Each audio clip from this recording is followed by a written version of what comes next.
আমার যুবকেরা বিয়ে করতে চায়, মাকে বলে মা বিয়ে দাও নাইলে বাড়ি ছাড়বো, বাইক কিনে দাও নাইলে বাড়ি ছাড়বো, এইটা করে দাও নাইলে এটা করব।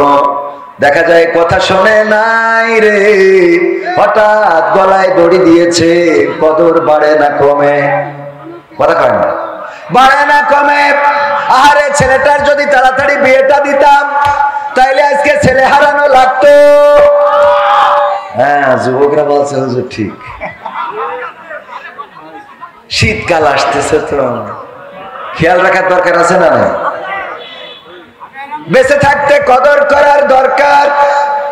বেঁচে থাকতে কদর করে না, মারা যাওয়ার পরে কদর বেড়ে যায়। চাউল নাই, ডাউল নাই, বাজার নাই, তরকারি নাই, দেখার মানুষও নাই, কিন্তু মারা গেছে ওই দিন তার জন্য খিচুড়ি রান্না হবে। গ্রামে সবাই চাউল ডাউল দিয়ে, ওরে বাবা খিচুড়ি রান্নার লোকের অভাব হয়। ঘরটা বাতাসে উড়ে গেছে, টিনটা উড়ে গেছে, খুঁটিটা পড়ে গেছে, বাঁশের দরকার। গ্রামের কোন মাতব্বার অথবা যাদের বাঁশ ঝাড় আছে, যে যদি বলে ভাই দুইখানা বাঁশ যদি দিতেন ঘরটা সোজা করতে পারতাম, খুঁটি লাগাতাম। বাঁশ দিয়ে আর রাজি তেমন কেউ হবে না। কিন্তু যেদিন মারা যাবে রে, ওই দিন কবরের বাঁশ কারোর অভাব হয়েছে। যদি জামা খোঁজেন, কত মানুষ ঈদের জামা পায় না, কত মানুষ ঈদের দিন পুরাতন জামা গায়ে দিয়ে ঈদের নামাজ পড়ে। সামনে আসছে শীতের দিন, শীতের পোশাক পাবে না। কত শিশু, কত সুবিধা বঞ্চিত মানুষ, কত অভাগী, কত হতভাগা।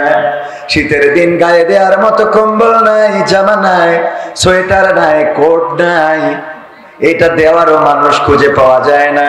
কিন্তু মারা যাওয়ার পরে কাফনের কাপড়ের অভাব আজ পর্যন্ত কাউরে হইতে দেখি হয়েছে। তাইলে মারা যাওয়ার পরে কদর আছে না নাই?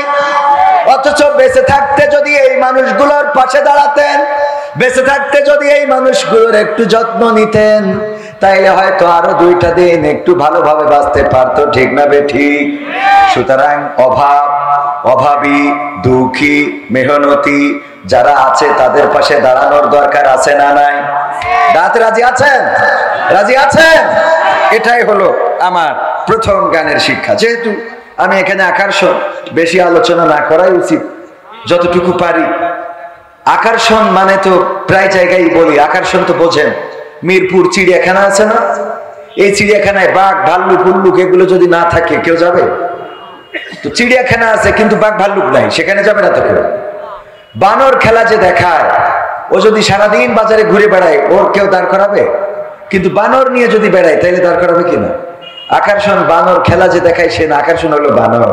চিড়িয়াখানা আকর্ষণ হলো ওর মধ্যে উল্লুক, ভাল্লুক, বাঘ, সিংহ এগুলো, ঠিক কিনা? তো এই মাহফিলে অনেক বক্তা আছে, মুফাসসির আছে। আমি যেহেতু আকর্ষণ, তার মানে কি বুঝেন? ঠিক আছে তো? আচ্ছা, নোয়াপাড়া যুব সমাজ ও এলাকাবাসীর উদ্যোগে নবম বার্ষিক ঐতিহাসিক তাফসিরুল কোরআন মাহফিল। এই মাহফিলে মুফতি আমির হামজা ভাই ইতিপূর্বে 2 বার আসতে চেয়েছেন, কিন্তু ওনাকে আসতে দেওয়া হয় না। মনে আছে আপনাদের? মনে আছে? এখন মাহফিল হয় কিন্তু বন্ধ করার লোক খুঁজে পাওয়া যায় না। একদম পাওয়া যায় না তা না, এখনো ফ্যাসিস্টের দোসর কিছু আছে, ঠিক না বেঠে? এখনো তারা কোরআনের এই কণ্ঠকে স্তব্ধ করে দিতে চায়। কিন্তু বাংলাদেশের তাওহীদি জনতা সিদ্ধান্ত নিয়েছে আগামীর দিন হবে কোরআনের দিন, আগামীর দেশ হবে কোরআনের দেশ। বলেন ঠিক কিনা? তার প্রমাণ কি পাওয়া যাচ্ছে? এখন বাংলাদেশের মানুষ বুঝে ফেলেছে, শান্তি যদি পেতে হয় তাহলে কোরআন ছাড়া বিকল্প আছে? কোরআন ছাড়া বিকল্প নাই। আপনি যে জিনিসটা তৈরি করেন সেই জিনিসটা তো আপনার একটা আইডিয়া নিয়ে তৈরি করেন, ঠিক কিনা? আপনি যে ঘরটা করেছেন আপনার একটা আইডিয়া নিয়ে, টয়লেটটা কোথায় হবে আপনার একটা আইডিয়া নিয়ে, কিচেনটা কোথায় হবে আপনার একটা আইডিয়া নিয়ে, সিঁড়ির ঘরটা কোথায় হবে এটা আপনার মতো একটা বুঝ করে করেছেন না? কথা কয় না, ঠিক না বেঠিক?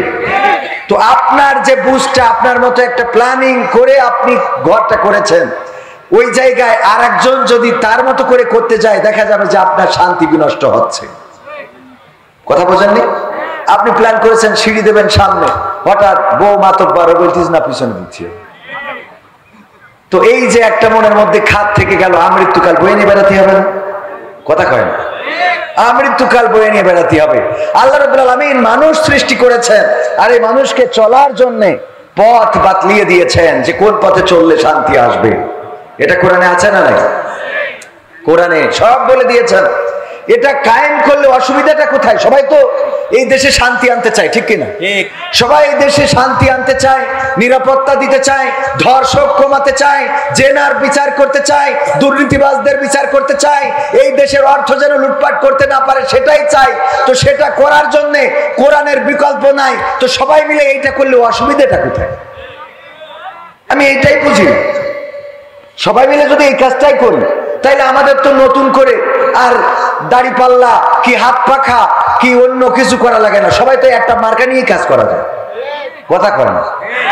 কোরআন যদি চায় সবাই তো এক প্রতীক নিয়ে, সেটা ধানের শীষ হোক, নৌকা হোক, শাপলা হোক, আর অন্য যা আসে নতুন আর একটা কিছু হোক, কোনো অসুবিধা আছে? কোরআন যারা চাইবে তাদের পক্ষে আমরা আছি না নাই? যে কোরআনের পক্ষের লোক সে যেই হোক আমরা তাদের লোক, এইটাই সিদ্ধান্ত। পরিষ্কার সিদ্ধান্ত কি? মানে আমি মাঝে মাঝে বলি সব দলেরই দেখা হলো, সব দলেরই দেখা হলো, কেমন করে চালায় দেশ, আগামীতে চাই যে দেখতে দাড়ি টুপির বাংলাদেশ। চান আপনারা? চলবে? বলবো? শুরুটা করি। নোয়াপাড়া যুব সমাজ এলাকাবাসীর উদ্যোগে তাফসিরুল কোরআন মাহফিলের সম্মানিত সভাপতি জনাব আলহাজ আহমদ আলী সাহেব। সভাপতিদের কষ্ট খুব বেশি, চুপচাপ বসে থাকতে হয়। আর আগের সময় তো সভাপতিরা হয়তো বেশি সরকারি দলের, বসে যাই বলা চুপচাপ শুনি, শুধু হুম করতে হতো, তাছাড়া তো রাস্তা ছিল না। তো কষ্ট, আল্লাহ এই কষ্টের উত্তম প্রতিদান দান করুন, বলেন আমিন। জাযায়ে খায়ের দিয়ে দিন আমার আলহাজ আহমদ আলী সাহেবকে, সভাপতি নোয়াপাড়া পশ্চিমপাড়া কেন্দ্রীয় জামে মসজিদ। এছাড়া সার্বিক তত্ত্বাবধানে রয়েছেন মাওলানা মুফতি শফিকুল ইসলাম সাহেব, যিনি বিলপাড়া জামে মসজিদের সম্মানিত ইমাম, এবং মাহফিল পরিচালনায় রয়েছেন ইমদাদুল হক মিলন সাহেব। আজকে মাহফিলে আলোচনা করবেন, মাহফিলের মধ্যমণি যিনি, প্রধান আকর্ষণ, প্রধান বক্তা, আন্তর্জাতিক খ্যাতি সম্পন্ন মুফাসসিরে কোরআন, প্রিয় উস্তাদ আল্লামা আব্দুল্লাহ আল আমিন সাহেব। তিনি ইতিমধ্যে আমাদের মাঝে তাশরিফ এনেছেন। আলোচনা করেছেন মাওলানা জাবির আল মাহমুদ যশোরী সাহেব। এছাড়া সঙ্গীত পরিবেশন করে ধন্য করেছেন আপনাদের অঞ্চলে শিল্পীবৃন্দ, আমার সামনে উপবিষ্ট দিনদার ইমানদার মুসলমান ভাই বাবাজিরা, পর্দার অন্তরালে মা এবং বোনেরা, স্টেজে আরো গণ্যমান্য ব্যক্তিবর্গ আছেন, আমার ইউটিউবার ভাইয়েরা যারা দিনরাত অক্লান্ত পরিশ্রম করে দিনের এই প্রচারের জন্য, তাফসির মাহফিল তথা কোরআনের বয়ানকে ধারণ করার জন্য ছুটে চলেন। সবার প্রতি ভালোবাসা রেখে নবীর শিখানো কালাম দিয়ে সালাম দিচ্ছি, আসসালামু আলাইকুম ওয়া রাহমাতুল্লাহ। আমরা আল্লাহর শুকরিয়া আদায় করছি যে এই মহান রব দয়া করে মায়া করে আমাদের সুন্দর একটা পরিবেশ করে দিয়েছেন, যে পরিবেশে বসে আমরা কিছু কোরআন এবং হাদিসের বয়ান শুনবো, কিছু ভালো ভালো কথা শুনবো, যে কথাগুলো আমাদের ইহকাল এবং পরকালীন কাজে দেবে। যে আল্লাহ রাব্বুল আলামিন আমাদের এত সুন্দর পরিবেশ করে দিলেন, সেই রবের শুকরিয়া আদায় করে সবাই পড়ছি আলহামদুলিল্লাহ। আল্লাহর শুকরিয়া আদায় করে কি শেষ করা যাবে? আমরা আল্লাহ রাব্বুল আলামিনের শুকরিয়া আদায় করে শেষ করতে পারবো না। তিনি আমাদের পা থেকে মাথা পর্যন্ত যত নিয়ামত দিয়েছেন, যদি অসুস্থ হন তাহলে বুঝবেন যে আল্লাহ কি কি দিয়েছে। অসুস্থ না হওয়া পর্যন্ত বোঝা যায় না যে আল্লাহ কি দিয়েছেন, ঠিক না ঠিক? সুতরাং আল্লাহর শুকরিয়া আদায় করে সবাই আবারও পড়ছি আলহামদুলিল্লাহ। আল্লাহর শুকরিয়া আদায় করলে আল্লাহ খুশি হন না খুশি হন? বলেন কি হন? খুশি হন। যে রব খুশি হয়ে যায় শুকরিয়া আদায় করলে, শুধু খুশি হয় না বরং নিয়ামতকে বাড়িয়ে দেয়। বলেন সুবহানাল্লাহ। সুবহানাল্লাহ বললে ক্ষতি আছে? ক্ষতি তো নাই। বিশ্ব নবী সাল্লাল্লাহু আলাইহি ওয়াসাল্লাম বলেছেন, একবার যদি কেউ সুবহানাল্লাহ পড়ে তখন তার আমলনামায় দুনিয়ায় যত খালি জায়গা আছে সমপরিমাণ সওয়াব লিখে দেওয়া হয়। বলেন সুবহানাল্লাহ। আমরা শুনি কিন্তু আমল করি না, এটা আমাদের বড্ড স্বভাব হয়ে দাঁড়িয়েছে। আবার আমরা যারা বলি আমাদেরও আমল তেমন একটা বেশি নাই, কি আছে কি নাই সেটা তো আমি নিজে বুঝি, ঠিক কি না? কথা কয় না? আপনি বোঝেন কি না? একটু গায়ে লাগলো আমার কথাই বলি। আমি মাঝে মাঝে চিন্তা করি, আমার এমন গুনাহ আছে, যদি আমার মা জননী জেনে যেত, বাড়ি থেকে বের করে দিত, বলে দিত, বাবা এমন সন্তান তো আমি পেটে ধরতে চাই নাই, কেমন সন্তান তুমি, এমন অপরাধ করেছো, এটা তো আমি মানতে পারছি না, বাড়ি থেকে বেরিয়ে যাও। আমার এমন অনেক গুনাহ আছে, যেই গুনার খবর যদি বাবা জানতো, গলা ধাক্কা দিয়ে তাড়িয়ে দিত, অথবা তেজ্য পুত্র করে দিত, তাজ্য পুত্র করে দিত। এমন অনেক গুনাহ আছে, যেই গুনার খবর যদি বন্ধু বান্ধব জানতো, ঘৃণার চোখে দেখতো। এমন অনেক গুনাহ আছে, যদি মেম্বার চেয়ারম্যান জেনে যেত, তাইলে বিচার সালিশ বসাতো। এমন অনেক গুনাহ আছে, যদি স্ত্রী জেনে যেত, তাইলে আমাদের সাথে এক খাটে ঘুমাতো না। এমন অনেক গুনাহ আছে, যদি সন্তান জেনে যেত, তাইলে বাবা বলে ডাকতো না। এমন অনেক গুনাহ আছে, যদি আপনারা জেনে যেতেন, তাইলে এই স্টেজে বসে কথা বলতে দিতেন না, বলতেন এমন হুজুরের এই স্টেজে কথা বলা চলবে না, নামিয়ে দাও, নামিয়ে দাও। এমন অনেক গুনার খবর পৃথিবীর কোনো মানুষ জানে না, জানেন কে? চিল্লায়ে বলেন। এমন গুনাহ আছে না নাই, যেই গুনাহ প্রকাশ হয়ে গেলে লজ্জায় পড়ে যাব। পরকালের ময়দানে আল্লাহ যদি গুনাহটাকে ওপেন করে দেয়, আর যদি আমার স্ত্রী পাশে বসে আমার গুনাহটা দেখতে পায়, হয়তো ওই দিনও বলবে তোমার সাথে জান্নাতে যাইতে তো মন চায় না। আল্লাহ যদি জান্নাত দেয়, বলবে এমন পাপী তুমি ছিলা, এমন অপরাধ তুমি করেছো, আহারে আমি তো কল্পনাও করি নাই। তোমার সামনে হাজার হাজার মানুষ বসে কোরআনের বয়ান শুনতো, তোমার সামনে কত যুবক, কত তরুণ, কত কিশোর, পর্দার অন্তরালে কত নারীরা তোমার বয়ান শুনতো, মুগ্ধ হয়ে যেত। আহারে তোমার আমল নামায় এটা কি? এমন গুনাহ শুধু আমার আছে না, আপনাদেরও আছে। আপনাদের যদি না থাকে আলহামদুলিল্লাহ বলেন, আলহামদুলিল্লাহ। আর যদি থাকে, আমরা ক্ষমা চাইবো কার কাছে? আল্লাহর কাছে ক্ষমা চাইবো। আমল করতে হবে, আমলটা বাড়াতে হবে, যেটা জানবো সেটা আমলে আনতে হবে। আমার মা বোনেরা আছেন পর্দার অন্তরালে, আরে অনেক মা বোন আছেন, যদি স্বামী আপনার পূর্বের ঘটনা জেনে যেত, তাইলে এই স্বামী আপনার সাথে সংসার করতো না।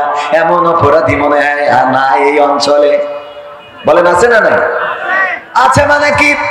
নারীদের ষড়যন্ত্র বড় ভয়ঙ্কর, নারীদের চক্রান্ত বড় ভয়ঙ্কর। আল্লাহ রাব্বুল আলামিন শয়তানের চক্রান্তর থেকে, নারীদের চক্রান্ত থেকে আরো ভয়ঙ্কর বলে উপস্থাপন করেছেন। আপনারা জানেন, ঢাকা শহরে ঘটে গেল, ছাত্রদল নেতাকে হত্যা করেছে। ধারণা করা হলো রাজনীতির কারণে হত্যা হতে পারে, কিন্তু না, রাজনীতির কারণে নয়। টিউশনি করায় বর্ষা নামের এক মেয়েকে, আর এই জোবায়েদ, সে টিউশনি করাতে যে মেয়েটার সাথে রিলেশন হয়েছে, মেয়েটার সাথে সম্পর্ক হয়েছে, তার আবার 9 বছর ধরে সম্পর্ক রয়েছে অন্য ছেলের সাথে। এইটার কারণে সিদ্ধান্ত নিতে পারছে না কার সাথে যাবে। এরকম হয় না? হয় না? কার সাথে যাবে? দুইটাই ভালো লাগে। ভাত খাবা না মুড়ি খাবা? ভাত খাইলে মুড়ি দিয়া সম্ভব না, মুড়ি খাইলে ভাত দিয়া সম্ভব না। জিজ্ঞাসা করা হলো ভাত খাবা না মুড়ি খাবা? কয় মুড়ি খেয়ে তারপর ভাত খাবো। বর্ষার অবস্থা দাঁড়াইছে এইটা। চিন্তা করলো টিউশনি মাস্টারকে দেখি কেমন, হয়তো চেক টেক করে দেখেছে, বেশি নেটওয়ার্ক পায় না, এই জন্য আবার পুরাতনে ফিরে যেতে চেয়েছে। উপায় কি? এইটারে মেরে ফেলতে হবে, হত্যা করতে হবে। দায়িত্ব দেয়া হলো তাকে হত্যা করো, তা না হলে আমি তোমার হতে পারবো না। মাহির নামের ছেলেটা মেয়ের এই ফাঁদে পা দিয়ে হত্যা করলো। একজন মায়ের কোল খালি করলো, বাবার স্বপ্নগুলো চূর্ণ বিচূর্ণ হয়ে গেল। একজন মানুষ পৃথিবী থেকে বিদায় নিল। আরে কত নিষ্ঠুর, কত নিষ্ঠুর। যখন আহত হয়েছে, দরজায় নক করে বলেছে একটু বাঁচাও। মেয়েটা বলেছে আমি তোমাকে বাঁচাতে চাই না, কারণ তুমি না মরলে আমি ডিসিশন নিতে পারছি না, আমি মাহিরের হতে পারবো না, সুতরাং আমি তার হওয়ার জন্য তোমার মরার প্রয়োজন। এই হলো বর্তমান যুগের নারীরা। ওগো আমার ভাইয়েরা, তাদের এই চক্রান্ত আল্লাহ ভয়ঙ্কর বলে উপস্থাপন করেছেন। কত নারী আছে পরকীয়া প্রেমিকের জন্য নিজের সন্তানকে পর্যন্ত ফেলে চলে যায়, আছে না নাই? আছে না নাই? মনিরামপুরে নাই, আছে আছে। বিদেশে কত কষ্ট করে আমার প্রবাসীরা, মাথার ঘাম পায়ে ফেলে। মনিরামপুরের অসংখ্য মানুষ, আটাডুডু মালয়েশিয়া। মালয়েশিয়ায় ছিলেন এমন কেউ আছেন নাকি? এখানে ছিলেন। আরা সায়া তাওরা মায় ওরাং ডুডু দি মালয়েশিয়া, মনিরামপুর মিয়া ওরাং বাইয়া ওরাং আডা মালয়েশিয়া। মালয়েশিয়ায় অনেক লোক থাকে মনিরামপুরের, মালয়েশিয়ায় থাকে, কষ্ট করে, মাথার ঘাম পায়ে ফেলে, টাকা পাঠায়, আর টাকাগুলো তুলে নিয়ে ঝাপা বাড়ে আর একজনের সাথে আছে না নাই। আজকালকের ছেলেরা বই নিয়ে আর বসে না, ও বাবা গুগলে সার্চ করিয়া পড়ে। ওরে কালের মেয়েরা কোরআন হাদিস ধরে না, এখনকার মা বোনেরা কোরআন হাদিস পড়ে না, ঝাপা পা বাউড়ে গিয়ে টিকটকে ভিডিও ওরা করে। ঠিক তো? আজকালকের ছেলেরা বই নিয়ে আর বসে না, গুগলে সার্চ করিয়া পড়ে। আগের সময় প্রেম করিলে সভাপতি বলতো পাইছো কি, এখন বলে সব করিয়া বাবু তুমি খাইছো কি। বলে না বলে না, বাবু তুমি কি খেয়েছো, বাবু শরীরের যত্ন নিও, ভালো করে খেও। আহারে বাবু বুড়ো ধাড়ি হয়ে গেছে, এখনো বাবু বলা লাগে, কথা কয় না। আগের সময় প্রেম করিলে বলতো মুরব্বীরা বলতো পাইছো কি, এখন বলে সব করিয়া বাবু তুমি খাইছো কি। লজ্জা শরম নাই, আইলাম কোন জামানায়, লজ্জা শরম নাই, আইলাম কোন জামানায়, ভবিষ্যৎ দেখি অন্ধকারে। আজকালকের ছেলেরা বই নিয়ে আর বসে না, ও বাবা মোবাইলে সার্চ করিয়া পড়ে। নতুন করে হয়েছে চালু এখন আবার কন্টেন্ট, পরিচয় করাই দেখি এই আমার গার্লফ্রেন্ড। যুবকরা কথা কয় না, আমার জিএফ, আমার বিএফ, শর্টকাট আমার জিএফ। এটা কি শুধু ছেলেরা পরিচয় করায়? কথা কয় না, শুধু ছেলেরা করে? নতুন করে হয়েছে চালু এখন আবার কন্টেন্ট, পরিচয় করাই দেখি এই আমার বয়ফ্রেন্ড। কোন পাশে? মা বোনেরা এই পাশে। শরমের মাথা খাইয়া গেছে ওরা পাগল হইয়া, শরমের মাথা খাইয়া গেছে সব পাগল হইয়া, ভবিষ্যৎ দেখি অন্ধকারে। আজকালকের ছেলেরা বই নিয়ে আর বসে না, ও বাবা মোবাইলে সার্চ করিয়া পড়ে। এখনকার মা বোনেরা কোরআন হাদিস ধরে না, ও আল্লাহ টিকটকে ভিডিও ওরা করে। আজকালকের ছেলেরা বই নিয়ে আর বসে না, গুগলে সার্চ করিয়া পড়ে। আছে না নাই? আমাদের ছেলেরা এখন যাই বলেন মোবাইলে সার্চ করে দিবে, আর মেয়েরা টিকটক ছাদের উপরে গান একটা বাজাই দিয়ে তাকে নাকি দিনতা নিজেদেরকে দেখায়, প্রদর্শন করায়। ওরে বাবা, আবার সুন্নাতি দেখলাম একজন লিখেছে সুন্নাতি বোরখা, সুন্নাতি পোশাক, এই বলে উনি আবার ঘুরে ঘুরে বোরখার অ্যাড করতেছে খুব কায়দা করে। দেখলি মনে হয় বাকিটা বুঝে নিতে হবে, মানে বিয়ে করতে মন চায়। আপনার তো সে বয়স নাই, অসুবিধা ঠিক না ভাই? ঠিক। এইগুলো হলো ইসলামিস্ট টিকটকার। কি টিকটকার? আল্লাহওয়ালা টিকটকার। মানে এরা মনে করে বোরকা পরি দেখাচ্ছি তাহলে অসুবিধা নেই, এরকম মনে করে না? করে না? বোরকা পরি কিছু মানে আছে, বলছে হুজুর আগামী দিন তো মনে হচ্ছে যেভাবে ইসলাম হয়তো ক্ষমতায় যাবে, তো ইসলাম তো অনেক কিছু করেছে, ইসলামী ব্যাংক, ইসলামী হাসপাতাল, তারপরে বিভিন্ন বিষয় ইসলাম দিয়ে কনভার্ট করে সুন্দর করে Islamic YouTube channel, Islamic TV channel সব তো করেছে। তা আমরা যারা বিড়ি খাই, ইসলামী সরকার হলে কি ইসলামী বিড়ি বলে কিছু হবে কিনা? ইসলামী বিড়ি বলে কিছু কি চালু হবে কিনা? কারণ আমাদেরও তো একটু বেশি থাকতে হবে। শয়তান। আমি বললাম ইসলাম যদি ক্ষমতায় যায় আপনার বিড়ি নিয়ে টেনশন করার দরকার নাই, কারণ বিড়ি খাইলে কি হয়? কয় টেনশন দূর হয়। কি হয়? টেনশন দূর হয়। টেনশন হয় কি নিয়ে? কয় অভাব নিয়ে টেনশন হয়, স্ত্রী নিয়ে টেনশন হয়, সন্তান নিয়ে টেনশন হয়, সংসার নিয়ে টেনশন হয়। আমি বললাম এই জন্য বিড়ি খান। ইসলাম যদি কায়েম হয়ে যায় তাইলে সংসার, সন্তান, অভাব, অনটন সব টেনশন দূর করে দিবেন কি? যাকাত ভিত্তিক অর্থ ব্যবস্থা যদি কায়েম হয়ে যায় তাইলে গরিব দুঃখী মেহনতি জনতা, যারা গরিব রয়েছে, অভাব অভাব অভাব যাদের, অনাথ যারা, তাদেরকে যাকাতের পয়সা দেয়া হবে। এই গরিব দুঃখী মেহনতি মানুষগুলো যাকাতের পয়সা পাবে, বগল বাজাবে আর সংসার চালাবে। সুতরাং টেনশনে আর বিড়ি খাওয়া লাগবে? কথা কয় না লাগবে? লাগবে না। যারা পরকিয়া করে, পরকিয়া করা লাগবে না, লাগবে না, লাগবে না। কারণ ইসলামে বিয়ের বিধান আছে কয়টা? জোরে বলেন কয়টা? মা বোনেরা বলছে হুজুর আগামীতে আর এই অঞ্চলে আসা হবে না। আমাদের ওদেরকে বুঝাই দিয়ে যান 4টা বিয়ে করার আইন আছে, ইসলামে বিধান আছে না নাই? যদি কোনো নারী এই বিধানটাকে অপছন্দ করে তাইলে সে আল্লাহর কোরআনকে, আল্লাহর আইনকে, আল্লাহর সিদ্ধান্তকে অবমাননা করলো। বলেন ঠিক না বেঠে? আল্লাহর আইনকে যারা অবমাননা করে তাদেরকে আমরা কি ভালো মানুষ মনে করা যাবে? তারা ইমানদার হতে পারবে না। কোরআনের 6666 আয়াত, মতান্তরে 6234টা আয়াত। এই আয়াত, প্রতিটা আয়াতে বিশ্বাস রাখতে হবে, ন্যূনতম সন্দেহ পোষণ করা যাবে। যালিকাল কিতাবু লা রাইবা ফীহি হুদাল লিল মুত্তাকিন।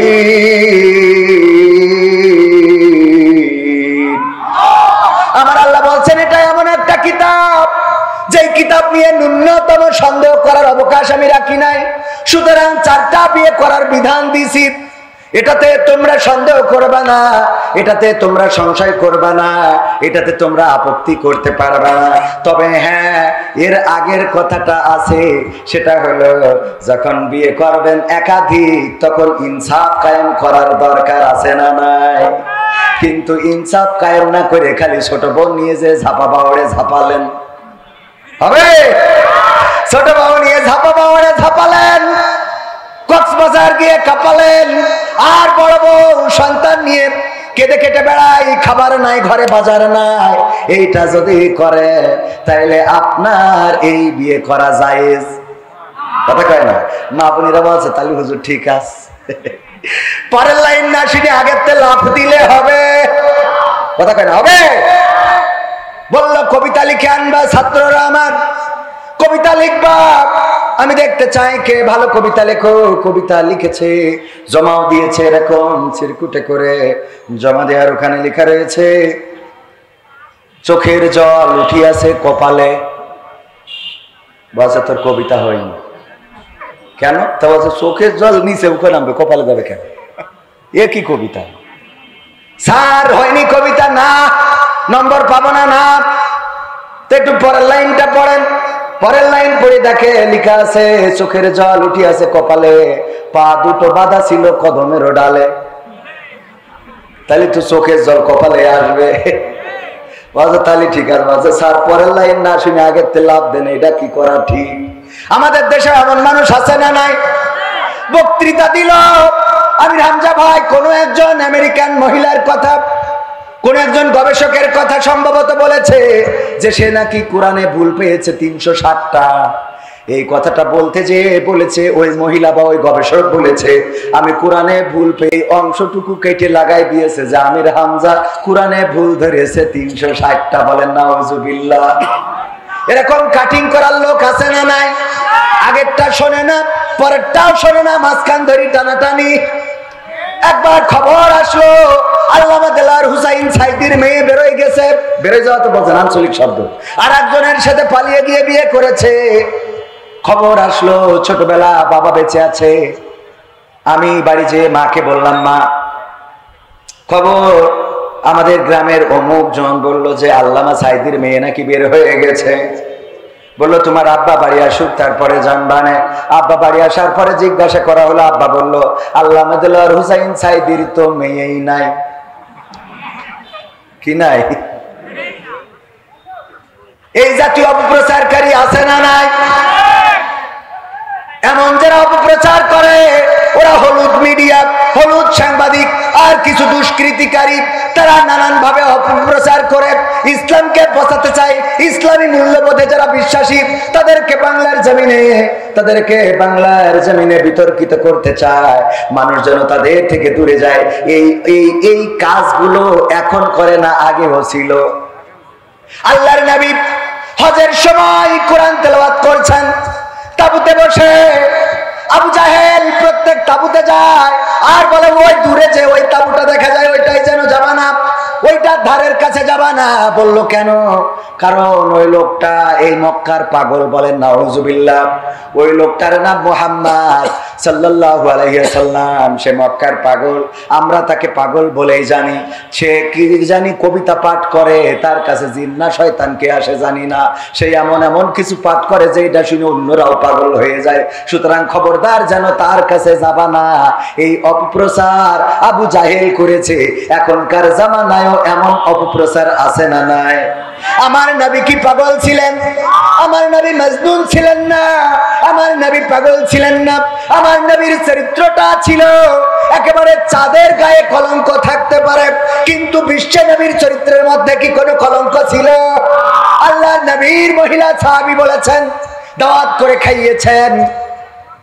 একজন পুরুষ সাহাবী দাওয়াত করেছেন, মা দাওয়াত করে খাওয়াবেন। আল্লাহর নবী সেই সাহাবীর বাড়িতে গিয়ে খেয়েছেন। ওই মহিলা সাহাবী বর্ণনা করেন, আমি চাঁদনি রাতে আকাশের চাঁদের দিকে তাকালাম আর নবী মুহাম্মাদের চেহারার দিকে তাকালাম। আমার মনে হলো চাঁদের গায়ে কালিমা আছে, কলঙ্ক আছে, কিন্তু নবী মুহাম্মাদের চেহারার মধ্যে কোনো কলঙ্কের দাগ নাই। এত সুন্দর চেহারা ছিল। আম্মা আয়েশা রাদিয়াল্লাহু তাআলা আনহা বলেছেন, ও বিশ্ববাসী শুনে নাও, আমাদের নবীর চেহারাটা কেমন ছিল।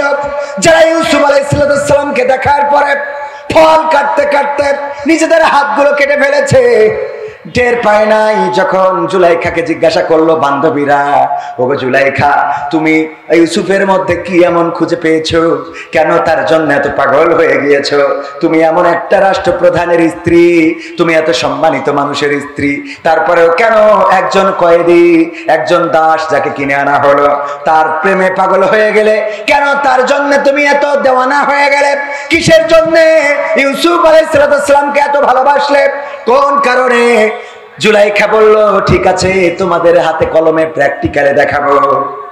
ডেকে আনার পরে ফল দিল সবার হাতে আর চুরি দিল। তারপরে ইউসুফ আলাইহিস সালামকে কারাগার থেকে বের করে এনে সামনে চেয়ারে বসিয়ে দিল আর বলল, ফলগুলো কাটো। ফলগুলো কাটতে কাটতে কাটতে কাটতে কাটতে নিজেদের হাতগুলো কেটে টপ টপ টপ টপ করে রক্ত ঝরিয়ে ফেলেছে, টের পায় নাই। বলল, ওগো আমার বান্ধবীরা, ওগো সখীরা, তোমরা জানো নাকি আপেল শেষ হয়ে গেছে, এখন আঙ্গুল কাটা ধরেছ। ও তাকিয়ে দেখে, আহারে সত্যিই তো তাই, কখন আঙ্গুল কেটে ফেলেছে চেহারার দিকে তাকিয়ে টের পায় নাই। আম্মা আয়েশা রাদিয়াল্লাহু তাআলা আনহা বলেন, ওগো বিশ্ববাসী শুনে নাও, আমার নবীর চেহারাটা এত সুন্দর ছিল। যারা সেই জামানায় আপেল কাটতে কাটতে নিজেদের আঙ্গুল কেটেছে, ওই মেয়েগুলো যদি আমার নবীকে দেখতো, তাইলে আপেল কাটতে কাটতে আঙ্গুল নয় কলিজাটা কেটে ফেলতো, তারপরেও তারা টের পাইতো না। রাসূল নামে কে এলো মদিনায়, রাসূল নামে। ওরে আকাশের চন্দ্র কেড়ে, ওরে আকাশের চন্দ্র কেড়ে এলেন দুনিয়ায়, রাসূল নামে কে এলো মদিনায়, রাসূল নামে। আমি দেখি নাই শুনি নাই কথা, মানসে না সে মানুষের ব্যথা রে। আমি দেখি নাই শুনি নাই কথা,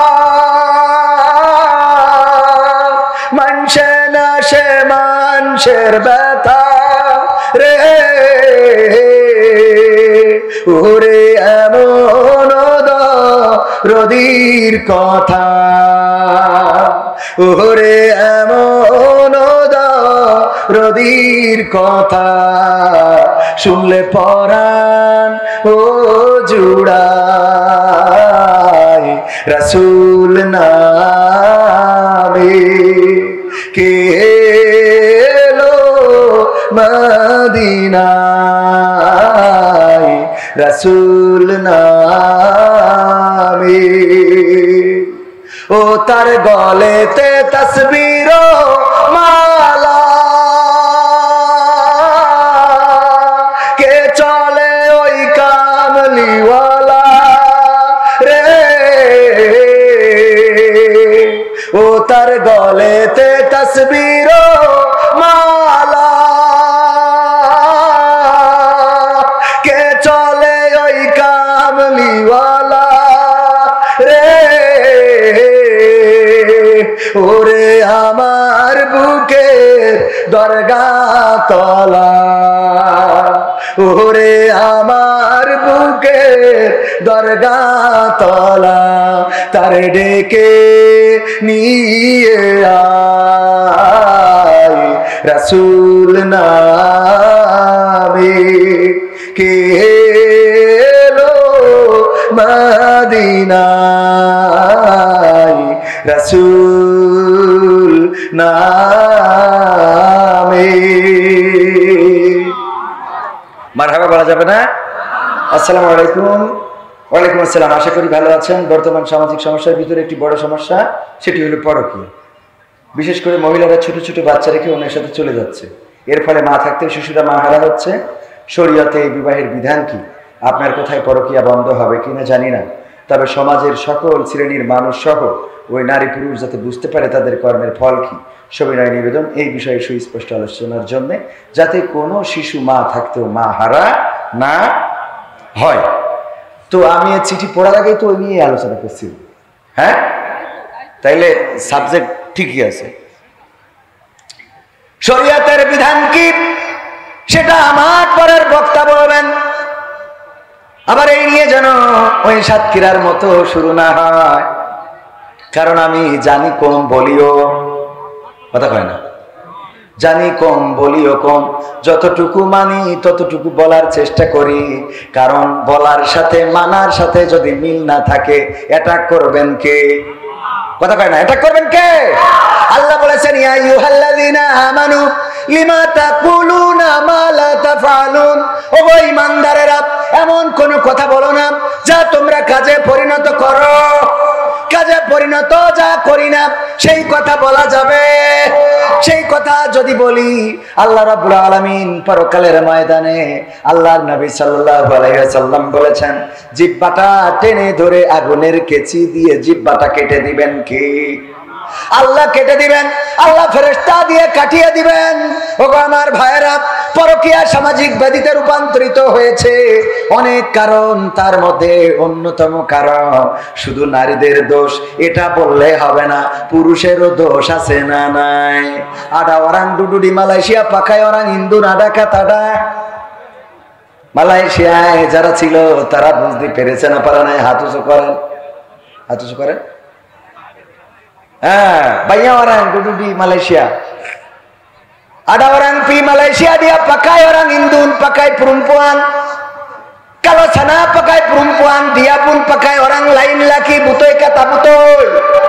মালয় ভাষায় বললাম, বুঝেছেন? মালয়েশিয়ায় যারা ছিল ট্রান্সলেশন করে দিই, বললাম এই দেশে থেকে যারা বিদেশে যায় অনেকে আছে ওখানে যে নারী ব্যবহার করে, এমন আছে না নাই? ওখানে যে নারী ব্যবহার করবা আর তোমার বউ তাহাজ্জুদ পড়বে, এটা তুমি পাইছাও কোন কিতাবে? কথা কয় না। তুমি অন্যায় করে বেড়াবা, রাত জেগে চায়ের দোকানে বসে শাহরুখ খান, পরিমণি, নুরা লায়লা এইগুলো দেখে বেড়াবা, আর মনে করবা তোমার স্ত্রী যায় নামাজে বসে তসবিহ টানতেছে, সেটা হবে না। ও সিরিয়াল দেখে দেখে তুমি যেমন পরিমণির দেখি বলো মালটা বেশ, ও তেমন কবির বিন সামাদের দেখি কয় যে হুজুরটা যদি আমার হইতো। কি হ্যাঁ, তুমি আর একটা সাথী পারলি, ও সাথী আর না। এই মানসিকতা আল্লাহ দিয়েই মানুষকে বানিয়েছেন। আদম আলাইহিস সালামকে সৃষ্টি করলেন। আহারে, সৃষ্টি করার পরে একা একা জান্নাতে ভালো লাগে না। আল্লাহ বুঝলেন আদম আলাইহিস সালামের মনটা খারাপ হয়ে যায়, সাথে সাথে হাওয়া আলাইহিস সালামকে সৃষ্টি করলেন। আদম আলাইহিস সালাম দেখার পরে অমনি জড়াই ধরতে যাবে, আল্লাহ বলছে থামো, এক্ষুনি না। হ্যাঁ, যুবকরা মাসে না, রে বাবা প্রথমে 14 তারিখে ফুল দিয়ে পরে 15 তারিখে তার নিয়েতে আনি মনে যাচ্ছে পাকাম, একটু কদিন দেরি আছে না নাই? লাইলাতুল ফেব্রুয়ারি পালন করার যুবক আছে না নাই? তুমি যার লাগে এমবি ভরো তার তো বাটন ফোন। ওরে কেমন করে বুঝবে গো সে, কেমন করে বুঝবে গো সে ডিজিটাল তোর মন। তুমি যার লাগিয়া, তুমি যার লাগিয়া এমবি ভরো তার তো বাটন ফোন। মেসেজ দিলে সিন করে না, দেয় না তো রিপ্লাই, ভিডিও কলে বলবা কথা ক্যামেরা তার নাই রে, ক্যামেরা তার নাই।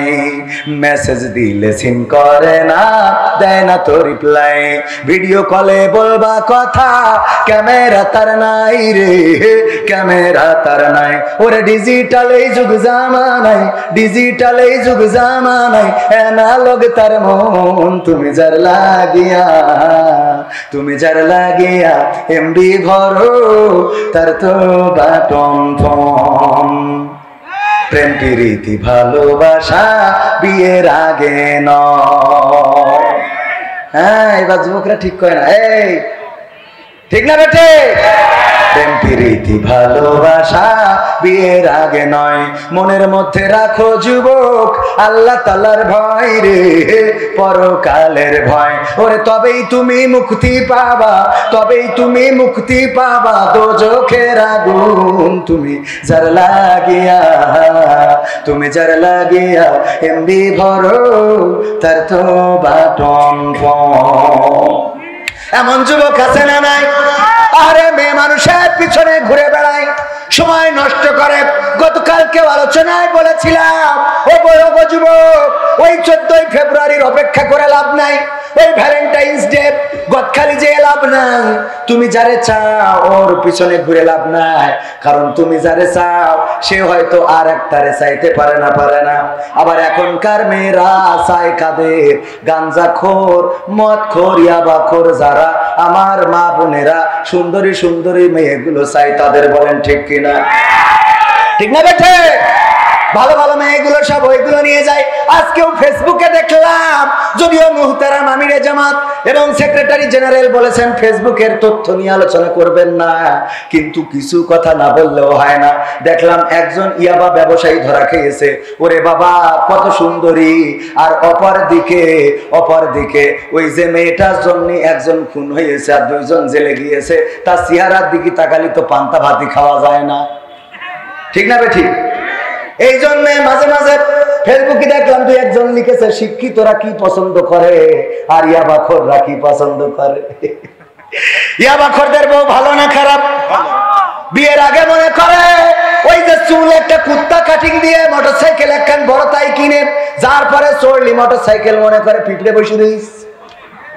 মাজা পাশার সাইজ তো বেকায়দা, ওই মোটরসাইকেলে গিয়ার দেয় আর সুন্দরী মেয়েটা মনে করে এটাই তো ঠিক আছে। কিন্তু যখন বিয়ে করে রে, এরপরে দেখে নেটওয়ার্কের সঙ্গে এসারে কথা কয় না। এইবার তখন আর জাতি চায়, কথা কয় না। এরম ঘটছে না? যাবে না কেন? কারণ সেইটা মাল খাই টাল হয়ে থাকে। এটা তো আগেও ছিল, এখনো আছে। আগে দেখে পাগল হইলা, এখন কেন এটা করো? দাড়ি দেখে পছন্দ হয় না, টুপিওয়ালা পছন্দ হয় না, মাদ্রাসার হুজুর পছন্দ হয় না, কিন্তু ইতিহাস সাক্ষী আমাদের আবু তাহা আদনানদের বিমান বালারা পর্যন্ত চলে আসে। কথা কয় না? ঠিক না বেটি? কারণ হুজুররা বুঝতে পারে বিয়ের পরে বসে হুজুর ছাড়া গতি। কারণ বর যত্ন করে কারা? হুজুর যারা, তারা বোর যত্ন করে। আর যারা ওই নেটওয়ার্ক ছাড়া ওরা তো বোর কেমনে যত্ন করতে, এই হাদিসটাই তো পড়ে নাই, কথা কয় না। ওরে ভাই দোয়াটাও তো পারে না, দোয়ার সময় ওর বললেন বোম মারলেও দোয়া বলতে হবে। কথা কি খারাপ লাগছে বাজান? এই জন্যে ওই যে পরকীয়া বেড়ে যাচ্ছে, এই পরকীয়া বাড়ার পিছনে আমাদের সামাজিক যে অবক্ষয়, আমার কথাই তেমন পরিবর্তন হবে না, হবে না। কত বড় বড় হুজুর হজ করলো, তাই হইল না। আর আমি তো হুজুরই না, আমার কথায় আর কি পরিবর্তন হবে? তারপরও আমরা চাই এই সমাজ যেন পরিবর্তিত হয়। মা বোনেরা কন্ট্রোলে চলবেন, কিন্তু তার আগে পুরুষের কন্ট্রোল দরকার আছে না নাই? আপনি নামাজ পড়বেন না, আপনি মসজিদে যাবেন না, ফজরের আজান হয়ে যায় আর আমার পুরুষের ঘুমটা ভাঙে না। ফজরের আজান হয়, ঘুম তো ভাঙে না, 8টা 10টা বেজে যায়, তাও পুরুষ ঘুম থেকে ওঠে না, আর মনে করে বউ তাহাজ্জুদ পড়বে। এটা হবে না। বরং বউ যদি বেনামাজি হয়, নামাজের কথা বলার দরকার নাই, আপনি মসজিদে যাওয়া শুরু করেন, দেখবেন আপনার স্ত্রী অটোমেটিক যায় নামাজে বসে যাবে। বলেন ঠিক কিনা? এই জন্য পরকীয়া কমানোর জন্য আগে পুরুষের হেদায়েত দরকার আছে না নাই? আল্লাহ মানুষের মন দিয়ে তৈরি করেছেন। ওই যে হাওয়া আলাইহিস সালামের কথা বলছিলাম, আল্লাহ সৃষ্টি করলেন, আদম আলাইহিস সালাম জড়িয়ে ধরতে গেলেন, আল্লাহ বলল এখনই না, বাউন্ডারি আছে, বাউন্ডারি ক্রস করা যাবে না, তোমাদের মধ্যে বিবাহ হবে, তারপরে একে অপরে একসাথে থাকতে পারবা। আল্লাহ বিবাহের বিধান দিয়েছেন অন্যায় থেকে বাঁচানোর জন্য। যেহেতু বিবাহের বিধান আছে, বয়স আমাদের দেশে যে বয়সের আইন করে রাখা হয়েছে, এই আইন ইসলামের আইন নয়, এই আইন শরিয়ার আইন নয়, এই আইন আসলে ইসলামী রাষ্ট্র যদি হয়ে যায় এই আইন চলবে না। এই আইন তো হলো শয়তানি আইন। 18 বছরের আগে বিয়ে করতে দেবে না, কিন্তু 13 বছরে ঝাপাই ঘরে কেউ কিছু বলে না। ঠিক না ঠিক? এটা কি ভালো আইন হইল? তোমার ঝাপায় ঘুরে বেড়ায়, ঝাঁপিয়ে বেড়ায়, কাঁপিয়ে বেড়ায়, মোটরসাইকেলে গিয়ার দেয়, এত জোরে চালায়, পিছনে যে কারেন্টের খুঁটিতে মেরে একটা পাতালে আর একটা হাসপাতালে। ঠিক না ঠিক? এইগুলো করে বেড়ায়, এইটা নিয়ে কোনো আপত্তি নাই। কিন্তু বিয়ে করলে কিছু সমাজকর্মী যারা কয় সমাজের মূল্যবোধ নষ্ট হবে, এই জাতীয় কিছু মহিলা, কিছু পুরুষ আছে যাদের গায়ে আগুন ধরে যায়, পুলিশ নিয়ে যেয়ে বিয়ে বন্ধ করে, এমন আছে না নাই? আছে না নাই? এইগুলো বন্ধ করার দরকার। এইগুলো যদি বন্ধ করতে হয়, কোরআনের আইনের দরকার। কিসের আইনের দরকার? কোরআনের আইনের দরকার। ধর্ষণ করলে কোন সমাজকর্মী, কোন মানবতাবাদী কোনদিন চিৎকার করে তাদের কথা বলতে শুনি নাই। কিন্তু 18 বছরের আগে যদি বিয়ে করে, তাইলে ওরা গলা ফাটায়। এইগুলো হলো শয়তানের প্রেতাত্মা। শয়তান এদের দায়িত্ব দিয়ে অন্য জায়গায় বসে আছে, এরা বাংলাদেশে কর্ম পরিচালনা করে। বলেন ঠিক কিনা? ঠিক না বেঠে? পুরুষ ভালো হওয়া লাগবে। পরকীয়া থামানোর জন্য আমার পুরুষদেরকে দিনদার ইমানদার হতে হবে, আল্লাহওয়ালা হতে হবে, নামাজি হতে হবে, রোজাদার হতে হবে, দাড়িওয়ালা হতে হবে, টুপিওয়ালা হতে হবে, টাকুর উপরে কাপড় পরতে হবে, পরের সম্পদ ফাঁকি দেওয়া যাবে না, চুরি করা যাবে না, মিথ্যা বলা যাবে না, মানুষের গালমন্দ করা যাবে না, গীবত করা যাবে না, পরনিন্দা করা যাবে না, পরচর্চা করা যাবে না, অন্যায় ভাবে কাউকে মারা যাবে না, অন্যায় কথা কাউকে শোনানো যাবে না।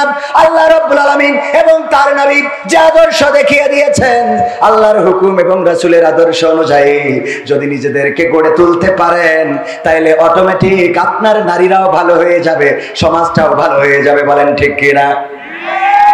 মা বাবা যদি নামাজি হয়, সন্তান 5টার মধ্যে 1টা 2টা খারাপ হতে পারে, কিন্তু 3টা নামাজি হবে, ম্যাক্সিমাম ভালো হবে।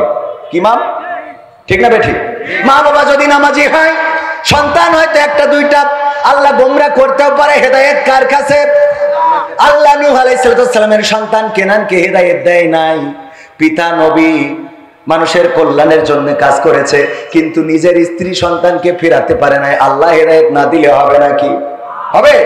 লূত আলাইহিস সালাম পারেন নাই স্ত্রীকে হেদায়েতের আলো তার হৃদয়ে প্রজ্বলিত করতে, কিন্তু ফেরাউন এত জাহেল, এত বড়। এই পৃথিবীর মধ্যে মানুষ নানান কিছু দাবি করে, ক্ষমতার চেয়ারটা রাখতে চায়, কিন্তু ফিরআউন এমন একজন ছিল যে আল্লাহর চেয়ারটা ধরে টান দিছিল, বলেন নাউজুবিল্লাহ। আর সেই ফিরআউনের স্ত্রী আসিয়া আলাইহিস সালামকে আল্লাহ হেদায়েতের নূর প্রজ্বলিত করে দিলেন, মৃত্যুকে বরণ করেছে, কিন্তু আল্লাহর পথ থেকে চুল পরিমাণ সরে যায় নাই, বলেন ঠিক কিনা? এই জন্য আল্লাহ যার হেদায়েত করবে সেটা ভিন্ন কথা, আল্লাহ যার গোমরাহ করবে সেটা ভিন্ন কথা। কিন্তু পিতামাতা যদি ভালো হয়, সন্তানও ভালো হবে। যেই সন্তানকে ফজরের নামাজের সময় ডাকলে মা বাবা বলতো ওর পরীক্ষা, সকালবেলা স্কুল, এখন মসজিদে যেতে পারবে না, ওই সন্তান বড় হয়ে মাদকাসক্ত হবে। এইটাই তো স্বাভাবিক, কারণ যেই সময় মানুষ বানানোর দরকার ছিল সেই সময় মানুষ বানাতে দেওয়া নাই। যখন তার কোরআনের আন্দোলনে নিয়ে যেতে চাওয়া হয়, যখন তার কোরআনের কর্মী বানাতে চাওয়া হয়, তখন বলে আমার সন্তানের দিয়ে রাজনীতি করাবো। এবার ও ইয়াবা নীতি করে বেড়ায়, কথা কয় না, ঠিক না বেঠে? আদর্শবান চরিত্রবান যদি খোঁজেন, দেখবেন দাড়িওয়ালা, টুপিওয়ালা, ইসলামিস্ট যারা, কোরআনের কর্মী যারা, দিনের খাদেম যারা, দুই একজন, দু পাঁচজন শয়তানের ওয়াসওয়াসায় পড়তে পারে না, কথা কয় না। একেবারে 100 কি ভালো, হয়তো একটা দেখাবেন যে ভাই অমুক হুজুর তো এই করেছে, এরা মাসে না, দুই একটা তো শয়তানের গোমরায়, শয়তানের ওয়াসওয়াসায় পড়বে। শয়তানের তো কাজ দিয়ে আল্লাহ পাঠাইতেছে, ঠিক না বেঠিক? শয়তানের কাজ দিয়ে না যে তুই যে ই কর। তবে আমি মনে করি শয়তানের যে ধৈর্য, এটা অবাক কাণ্ড। একটা মানুষের পিছনে আমৃত্যুকাল লেগে থাকে, আর আমাদের ধৈর্য, আমরা হুজুররা তুই ওয়াজ শুনলি শোন, না শুনলি বাড়ি চলে যা, এ বলি না? কিন্তু শয়তান কোনোদিন বলে নাই যে আমার গান শুনলি শোনো, না শুনলি চলে যাও, এটা বলে না। শয়তান সকালবেলা থেকে শুরু করে ইশারে নামাজ পর্যন্ত আপনার পিছনে লেগে থাকে, যে যেন মসজিদে না যেতে পারেন, যেন নামাজে জামাতে নামাজ না পড়তে পারেন, কোরআন যেন না পড়তে পারেন। শয়তান সুন্দর করে বলে ফজরের তো কেবল আজান হলো, আর একটু পরে উঠছে না, বলে না? ধৈর্য এত একেবারে মৃত্যু পর্যন্ত লেগে থাকে। কিন্তু আমরা হুজুররা টাকা না হলে তো ওয়াজই শোনাই না, কথা সত্য, ঠিক না বেঠিক? আমরা হুজুররা টাকা না দিলে আমরা মাঝে মাঝে স্ট্যাটাস দিই কোরআনের দাওয়াত নিয়ে মনিরামপুরি, সারা বছরে একদিনও দেখা গেল না যেই দিন টাকা পাইলাম ওই দিন কোরআনের দাওয়াত নিয়ে আইলাম। কত বড় কোরআন প্রেমিক আমি, কথা কয়। এটা কি সত্য না মিথ্যা বলছে? আমার কথা বলছি তা ঠিক পাবেন না, বলেন ঠিক না বেঠিক? জোরে বলেন ঠিক না বেঠিক? আরো জোরে ঠিক না বেঠিক? আমি সূরা আসর তেলাওয়াত করেছি, সূরাটা সবার মুখস্থ, ছোট্ট সূরা। এই সূরার ব্যাখ্যা, এই সূরার একটা তাফসীর আছে, আল্লামা দেলোয়ার হোসেন সাইদি করেছেন, এত সুন্দর তাফসীর। এই সূরাটার তাফসীর শুনলেই হেদায়েত নসিব হয়ে যায়। সূরাটা নাজিলের প্রেক্ষাপটটা ছিল আবু বকর রাদিয়াল্লাহু তাআলা আনহু যখন আল্লাহর নবীর সাথে দিন রাত দিনের কাজের সময় দেন, ঘুরে বেড়ান যে ইসলামকে ক্ষমতায় আনতে হবে, ইসলামকে রাষ্ট্র ক্ষমতায় বসাতে হবে, এই সমাজ থেকে চুরি, ডাকাতি, ছিনতাই, দুর্নীতি সব দূর করে ফেলতে হবে। এর জন্য নবীর পিছনে যখন মেহনত করতেন, তখন কাফেরেরা বলল, আবু বকর তুমি তো ক্ষতিগ্রস্তের মধ্যে পড়ে গেছো। তুমি যতদিন নবী মুহাম্মাদের সাথে ছিলে না সাল্লাল্লাহু আলাইহি সাল্লাম, তার সাথে যতদিন ছিলে না ততদিন তুমি ভালো ছিলে, তোমার তো দিনকাল ভালো চলতো, তোমার ব্যবসা বাণিজ্য ছিল ভালো, তুমি ঠিকমতো দোকান খুলতে পারতে, তুমি ঠিকমতো ব্যবসা বাণিজ্য দেখাশোনা করে সংসারটা চালাতে পারতে। কিন্তু নবী মুহাম্মাদের সাথে ঘোরা ধরে তোমার তো এখন সংসারটাও ঠিক মতো চলে না, এখন তোমার টাকা পয়সা তেমন নাই, এখন তুমি মধ্যবিত্ত থেকে গরিব হয়ে যাচ্ছ। ওগো বাবা আবু বকর, তুমি তো নবী মুহাম্মাদের পিছনে যাওয়ার কারণে ক্ষতিগ্রস্তের মধ্যে পড়ে গেছো। এই কথা যখন আবু বকর রাদিয়াল্লাহু তাআলা আনহুকে বলল, বিশ্ব নবীর কান পর্যন্ত পৌঁছালো। আল্লাহ রাব্বুল আলামিন সূরা আসর নাজিল করে দিয়ে বললেন, ওগো পৃথিবীবাসী শুনে নাও, সময়ের কসম করে বলি, শুধু আবু বকর নয়, প্রতিটা মানুষ ক্ষতিগ্রস্তের মধ্যে রয়েছে। শুধু আবু বকর রাদিয়াল্লাহু তাআলা আনহু নয়, প্রতিটা মানুষ ক্ষতিগ্রস্তের মধ্যে রয়েছে, সব মানুষ ক্ষতিগ্রস্তের মধ্যে রয়েছে। শুধু সেই মানুষগুলো বাদে। কোন মানুষগুলো? ইল্লাল্লাযীনা আমানু, যারা ঈমান এনেছে, ওয়া আমিলুস সলিহাত, এবং আমলে সলেহ করেছে, ভালো কাজ করেছে। তারপরে ওয়া তাওয়াসাউ বিল হক, এবং হকের নির্দেশ দিয়েছে এবং কি করেছে, ধৈর্যের উপদেশ দিয়েছে। এই চারটা কাজ যারা করেছে তারা ক্ষতিগ্রস্ত থেকে বেঁচে গেছে। ঈমানের বিষয়ে আমরা সবাই জানি না জানি না জানি না জানি না ঈমান আমাদের আছে না নাই? আল্লাহর প্রতি ঈমান আছে না নাই?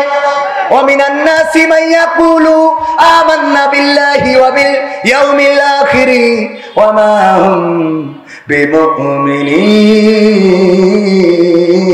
বিমুমিনিন। আমার আল্লাহ বলছেন মানুষের মধ্যে এমন অনেক লোক আছে যারা বলে আমরা ঈমান এনেছি আল্লাহর প্রতি এবং পরকালের প্রতি, কিন্তু আদতে তারা ঈমানদার নয়। তারা মুনাফিকি করে, নেফাকি করে, ওরা ঈমানদার হতে পারে নাই। এটা থেকে তারা বিমুখ হয়ে আছে।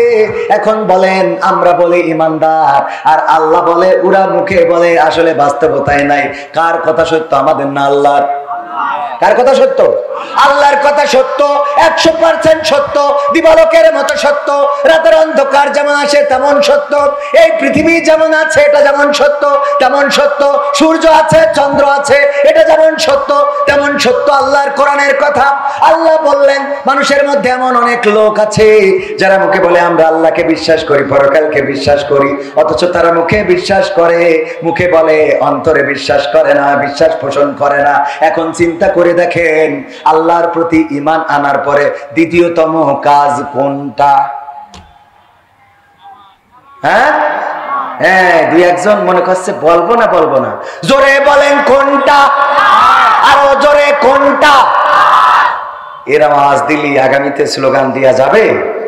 সব দলেরই দেখা হলো, সব দলেরই দেখা হলো, কেমন করে চালায় দেশ। আগামীতে চাই যে দেখতে দাড়ি টুপির বাংলাদেশ, আগামীতে চাই যে দেখতে আল কোরআনের বাংলাদেশ। এমন নেতা চাই যে দেশে দুঃখ সবার বোঝে, গরিব দুঃখীর বাড়ি বাড়ি দুঃখ কষ্ট খোঁজে রে, দুঃখ কষ্ট খোঁজে। এমন নেতা চাই যে দেশে দুঃখ সবার বোঝে, গরিব দুঃখীর বাড়ি বাড়ি দুঃখ কষ্ট খোঁজে রে, দুঃখ কষ্ট খোঁজে। সব অধিকার ফিরিয়ে দিয়ে, সব অধিকার ফিরিয়ে দিয়ে আনবে দেশে খুশির লেশ। আগামীতে চাই যে দেখতে দাড়ি টুপির বাংলাদেশ, আগামীতে চাই যে দেখতে আল কোরআনের বাংলাদেশ। দুর্নীতি আর চাঁদাবাজি ভাই চলবে না এই দেশে, রুখে দিতে হবে তাদের আসলে ফ্যাসিস্ট বেশে রে, আসলে ফ্যাসিস্ট বেশে। দুর্নীতি আর চাঁদাবাজি ভাই চলবে না এই দেশে, রুখে দিতে হবে তাদের আসলে ফ্যাসিস্ট বেশে রে, আসলে ফ্যাসিস্ট বেশে। ভুলের পথে থাকলে অটল, ভুলের পথে থাকলে অটল, এহ পরকাল হবে শেষ। আগামীতে চাই যে দেখতে দাড়ি টুপির বাংলাদেশ, আগামীতে চাই যে দেখতে আল কোরআনের বাংলাদেশ। ভ্রান্ত মতে বাতিল পথে শান্তি খোঁজে যারা, রবের ভাষায় চোখ থাকিতে অন্ধ বধির তারা রে, অন্ধ বধির তারা। ভ্রান্ত মতে বাতিল পথে শান্তি খোঁজে যারা, রবের ভাষায় চোখ থাকিতে অন্ধ বধির তারা রে, অন্ধ বধির তারা।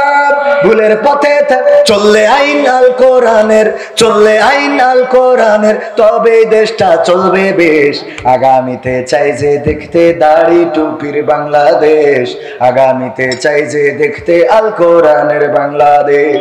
সব দলেরই দেখা হলো, সব দলেরই দেখা হলো, কেমন করে চালায় দেশ। আগামীতে চাই যে দেখতে দাড়ি টুপির বাংলাদেশ, আগামীতে চাই যে দেখতে আল কোরআনের বাংলাদেশ। চান আপনারা আগামী আল্লাহর জমিনে এই বাংলাদেশের মাটিতে কোরআনের আইন কায়েম হোক, এবং সেই কায়েম করার জন্য যদি আমাদেরকে রাজপথে থাকতে হয়, রাজি কারা কারা একটু দেখতে চায়?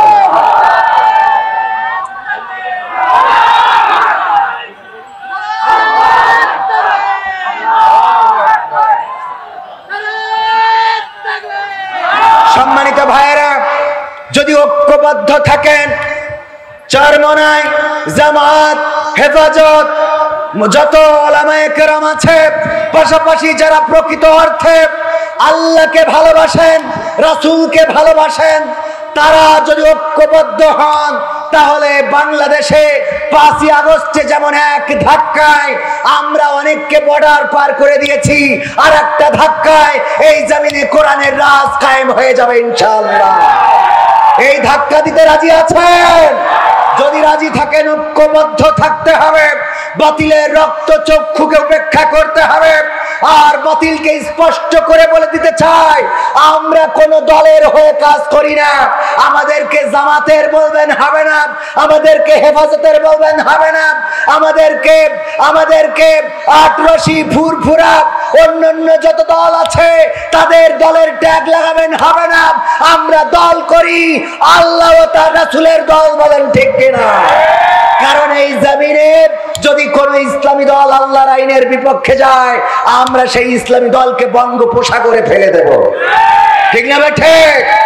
আর যদি কোনো অনইসলামিকও ইসলামের পক্ষে আসে, বুকটা উদার রেখেছি, জড়িয়ে বুকে তুলে নেব। এটাই তো অনেকেই আমাদের ভুল বোঝে, মনে করে মনে হয় কোনো দলের হয়ে আসছি, কোনো দলের হয়ে কথা বলবো। আমরা তো আল্লাহর দলের। কার দলের? অ্যাডভোকেট গাজী এনামুল হক আল্লাহর কথা এবং আল্লাহর আইন নিয়ে যদি চলের সাথে আসি, যদি আল্লাহর আইন নিয়ে না চলে তাইলে তার পিছনে সাখাতি যাওয়ারও টাইম আমাদের নাই, ঠিক না ঠিক? এই জায়গায় বিএনপির কোন নেতা, অন্য দলের কোন নেতা যদি বলেন কোরআনের আইন দিয়ে চালাবো, সেই দলের পিছনে মেহনত করবো, বলেন ঠিক কিনা? অনেকেই বোঝে না, মনে করে হুজুর না পাগল। আমরা আল্লাহর দলের লোক। কার দলের লোক? ডাক্তার শফিকুর রহমান যদি কয় যে কোরআনের আইন দিয়ে দেশ চালাবো না, তাইলে আমরাও শফিকুর রহমানকে বলবো তোমার সাথেও আমরা চলবো, ঠিক না ঠিক? তোমার সাথে চলা হবে না। হ্যাঁ, মাশাআল্লাহ। আমাদের প্রিয় জাহাঙ্গীর স্যার আপনার এলাকার সন্তান, আপনার অঞ্চলের কৃতি সন্তান, অসংখ্য ওলামায়ে কেরামের সাথে ওনার সম্পর্ক রয়েছে। কিন্তু এই সম্পর্ক থাকলে অনেকেই ভুল ধারণা পোষণ করে যে উনি মনে হয় এই করি, উনার তো আল্লাহ কামা ইনকাম কম দিন, কথা কয় না, এরকম মনে করে না? করেন। আমাকে, আব্দুল আলামিন ভাইকে, আমির হামজা ভাই সহ ওলামায়ে কেরামকে মহব্বত করেন, ভালোবাসেন। বাতিলের যখন শাসন ছিল সেই সময় উনি আমাদের পাশে ছিলেন। মাদ্রাসা করবেন, একটা করছেন। এই মাদ্রাসা ইন্টারন্যাশনাল মানের মাদ্রাসা হবে। আপনারা এটা কি চান? ভালো কাজ যেই করুক তার সাথে থাকার দরকার আছে না? নেই? ভালো কাজ যে করবে তার পক্ষে থাকতে হবে। আজকে আলোচনার টপিকে ওইটা ছিল। আল্লাহ বলেছেন ঈমান আনতে হবে আর আমলে সলেহ করতে হবে। ঈমানের পরেই কোন কাজ? আমলে সলেহ কাজ। ঈমানের পরে যে কাজটা সেটা তো আছেই, মানে এই আয়াতে কারিমা অনুযায়ী ঈমানের পরে আল্লাহ কি বলেছেন? আমলে সলেহ। কি বলেছেন? কথা কয় না। আমলে সলেহ, ভালো কাজ, সৎ কাজ, নেক কাজ, এই করার তাগিদ করেছেন কে? আল্লাহ রাব্বুল আলামিন। আর আমি যে আলোচনায় ছিলাম যে ঈমান আনার পরে পরবর্তী দায়িত্ব আমাদের উপরে কি চলে আসে, বলেছিলেন তো কয়েকজন, কি আসে? নামাজ। যদি কেউ কালেমা পড়ে এমন সময়, যেই সময় সূর্য অস্তমিত হয়ে যাচ্ছে, নামাজের হারাম ওয়াক্ত শুরু হয়ে যাবে, কিন্তু আল্লাহু আকবার বলার মতো সময় রয়েছে, তাইলে তার উপরে ওই আসর নামাজটা ওয়াজিব হয়ে যাবে। যদি কোনো নারী পবিত্র হওয়ার আগে এমন সময় পবিত্র হলেন যেই সময় সূর্য অস্তমিত হতে যাচ্ছে, আল্লাহু আকবার বলার মতো একটু সুযোগ আছে, ওই সময়ও যদি পবিত্র হয়ে যায় তবুও তার ওই ওয়াক্তের নামাজটা পড়ে নিতে হবে। ও আমার ভাইরা, এই জন্য ঈমানের পরে নামাজ। আমি যেটা বলছিলাম, আল্লাহর প্রতি যদি আমাদের ঈমান থাকে, পরকালের প্রতি যদি আমাদের ঈমান থাকে, পুলসিরাতের প্রতি যদি আমাদের ঈমান থাকে, কবরের প্রতি যদি আমাদের ঈমান থাকে, গায়বের প্রতি যদি আমাদের বিশ্বাস থাকে, তাইলে আজান হওয়ার পরে কেমন করে আপনি চায়ের দোকানে বসে থাকেন, আজান হওয়ার পরে কেমন করে কম্বলটা টেনে নিয়ে আবার ঘুমিয়ে পড়েন, আজান হওয়ার পরে মসজিদে না যেয়ে কেমন করে আপনি আপনার ব্যক্তিগত কাজে ব্যস্ত থাকেন। যদি আল্লাহর প্রতি বিশ্বাস থাকতো তাইলে আপনি আজান হয়ে গেলে নামাজ না পড়া পর্যন্ত শরীরের মধ্যে অশান্তি কাজ করতো, বলেন ঠিক কিনা? তাহলে কি আমাদের ইমানটা ঠিক আছে? তার মানে আল্লাহ বলেছে তাদের কথা যারা বলে আমরা বিশ্বাস করেছি, আমরা ঈমান এনেছি, আল্লাহর প্রতি এবং পরকালের প্রতি বিশ্বাস যদি করে থাকতো তাইলে নামাজ পড়তো, রোজা রাখতো। রোজার মাস আসলে গ্যাস্ট্রিক শুরু হয় এমন আল্লাহর বান্দা আছে না নাই? ওরে বাবা, ওর রোগ যত আছে 11 মাস হয় না, রোজার মাসে শুরু হয়। আবার এখন কিছু মুসাল্লিয়ানে কেরাম আছে, ও দুনিয়ার সব কাজ করে বেড়ায়, আইল কেটে তুলোধুনা করিয়ে দিচ্ছে, আর মসজিদে আসলে চেয়ারে না বসলে নামাজ পড়তে পারে না। এরম আল্লাহর বান্দা আছে না নাই? ও সব করে বেড়াচ্ছে, এমন কি দেখলাম বাচ্চাও হয়, কথা কয় না, সব হয়। বাচ্চা হয় মানে তো খারাপ কথা না, তো আবার কি? ও আমার ভাইরা, এরপরে মসজিদে এসে চেয়ার নিয়ে বসে, চেয়ার ছাড়া নামাজ হয় না রে, ওর মতো ফাকেল আর কেউ হইতে পারে না। ঠিক না বেঠে? আল্লাহর কাজ করতে গেলে যত মাজায় ব্যথা, আল্লাহর কাজ করতে গেলে সিজদা। আরে বাবা, সিজদাটা যদি আল্লাহর জন্য হয়, কপালটা যখন আল্লাহর কাছে লাগাবেন। যতবার কাবাতে গেলাম, কেন জানি কাবার কাছে যখন গেটটা দিয়ে ঢুকি, ওই গেট দিয়ে যখন ঢুকার পরে কাবার ওই গিলাফটা চোখে পড়ে, চোখ থেকে অশ্রু বিগলিত হয়। যতবার কাবায় যে হাত তুলেছি, চোখের পানিটা ধরে রাখতে পারি নাই। যে রিয়াজুল জান্নাত মসজিদে নববীতে, সেখানে ঢুকে সিজদায় পড়ে থাকলে মনে হয় এই সিজদাটা আমৃত্যুকাল, মৃত্যু না হওয়া পর্যন্ত সিজদা থেকে উঠবো না। পুলিশ জোর করে উঠিয়ে দেয়। যারা হজে গিয়েছেন তারা জানেন, হজে গিয়েছেন, আমরা আছেন না, পুলিশ জোর করে উঠিয়ে দেয়, ও আল্লাহর বান্দা ওঠো, তাড়াতাড়ি করে বের হও, আর অন্য গ্রুপ ঢুকবে। সিজদায় গেলে মাথাটা নত করলে রিয়াজুল জান্নাতে কি শান্তি, এত শান্তি। আল্লাহর জন্য সিজদাটা যদি দিতে পারেন, আমরা একেবারে কাঠঠোকরার মতো ঠোকর মেরে নামাজ পড়ি, এটা করা যাবে না। নামাজ পড়বেন একেবারে খুজুর সাথে, রুকুটা করবেন সুন্দর করে, সিজদাটা করবেন সুন্দর করে। আপনি মাথায় রাখবেন, আপনি আল্লাহকে দেখেন না, কিন্তু দেখেন আল্লাহ আপনাকে দেখে না, দেখে না, আল্লাহ আপনাকে দেখে। সুতরাং আল্লাহ আপনাকে দেখছেন, এটা মাথায় রেখে রুকু করবেন, সিজদা করবেন, তাসবিহ গুলো সুন্দর করে পাঠ করবেন, সিজদায় যাবে আর আল্লাহর কাছে বলবেন, মনের চাওয়াগুলো আল্লাহর কাছে বলবেন। দুটি হাত তুলে যারা মুনাজাত করে, আমি বলি 2 হাত তুলে মুনাজাতের চেয়ে যদি সিজদায় যে মুনাজাত করেন, এটা আল্লাহর কাছে আরো অধিক কবুল করার জন্য, আল্লাহর কাছে এটা গ্রহণযোগ্য হয়ে যায়। বলেন সুবহানাল্লাহ। তাহাজ্জুদের নামাজে সিজদায় পড়ে সুবহান রাব্বিয়াল আলা এটা বলেন, এরপরে আপনার চাওয়াগুলো বলেন। ওগো রব, তুমি পবিত্র, তুমি আমার কষ্ট দূর করে দাও, তুমি আমার অভাবটা দূর করে দাও, তুমি আমার চাকরির ব্যবস্থা করে দাও, তুমি আমার লেখাপড়ায় কামিয়াবি দান করে দাও, তুমি আমার ঘরে নেক পাত্রী দিয়ে দাও।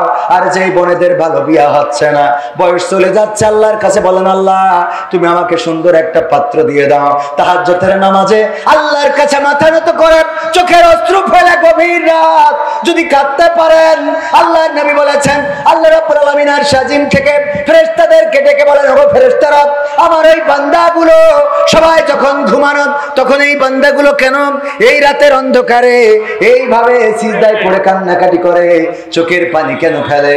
ফেরেশতারা বলে, ওগো আল্লাহ, তুমি তো আমাদের থেকে ভালো জানো, তুমি তো বান্দার মনের খবর রাখো।